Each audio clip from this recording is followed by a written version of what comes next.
Müsaade edin. Motorcular ele alacak.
Evet, şu anda Zeytinburnu ilçe başkanıyla beraberiz.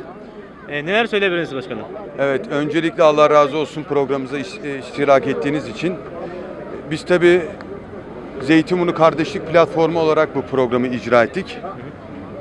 Dünyanın dört bir yerinde bildiğiniz gibi Müslüman kardeşlerimiz büyük zulüm altında, büyük zorluklar içerisinde ve biz buna kayıtsız kalmamız mümkün değil.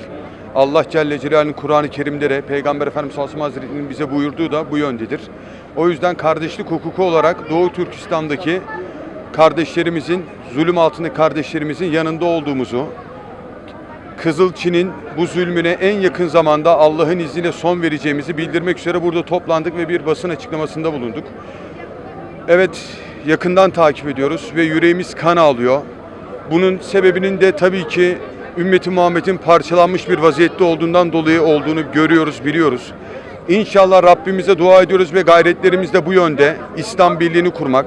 Bildiğiniz gibi Necmettin Erbakan hocamız İslam Birliği'nin temeli olan D8'in kuruluşunu gerçekleştirdi. Allah izin verirse biz de onun evlatları olarak, onun izinden giden davelleri olarak yakın zamanda inşallah D60, D160 İslam Birliği'ni kurarak bu zulme en yakın zamanda biz son vereceğiz. Çünkü biz şunu biliyoruz ki zalimler sözden anlamaz, zalimler kuvvetten anlar. Biz Allah'ın izniyle aynı ecdadımız gibi, Osmanlı gibi, Selçuklu gibi ayağa kalktığımız an, teknik ve teknolojide Allah'ın izniyle ileri gittiğimiz an bu zalimler o zaman dize gelecek. Biz yine de buradan bu sesimize haykırarak özellikle Müslüman ülkelerin idarecilerine bir mesaj vermiş olduk. Artık silkelenin, gerekeni yapın.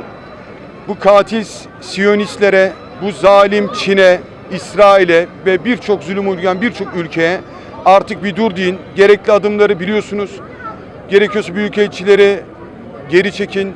Ekonomik yaptırımlar neyse adım adım uygulayın. Biz Allah'ın izniyle ümmeti Muhammed olarak çok güçlüyüz. 2 milyar Müslüman alemiyiz. Doğal kaynaklarıyla, ekonomik gücüyle çok güçlüyüz. Yeter ki Allah'ın izniyle bu şuurda aynı Erbakan hocamız gibi bizi bir yapacak bir liderler olsun. Göreceksiniz ki bu zulüm o dakika son bulacak Allah'ın izniyle. Amin. Allah razı olsun sizlerden de. Başkanım. Biz teşekkür ederiz. Çok sağ olun. Assalamu alaykum ustoz, qanday ahvolingіз? Va alaykum assalom. Yaxshi, o'zinglarchi yaxshimi? Alhamdulillah. Bugungi bu namoyish to'g'riliq so'zlab bergan bo'lsangiz ustoz. Bugungi namoyish Turkiyadagi Zaytunburun atrofidagi 30 tashkilotning hamkorligi va Sharq Turkiston tashkilotlar birligining hamkorligi bilan uyushtirilgan bir namoyish. Sharq Turkistondagi zulmni Turkiyadagi har bir xalqqa, ko'chadagi, uydagi insonlarga anglatish uchun namoyishlar bo'lyotdi. Mush paytning o'zida hozir Qaysariyada faoliyatlar bo'lyotdi.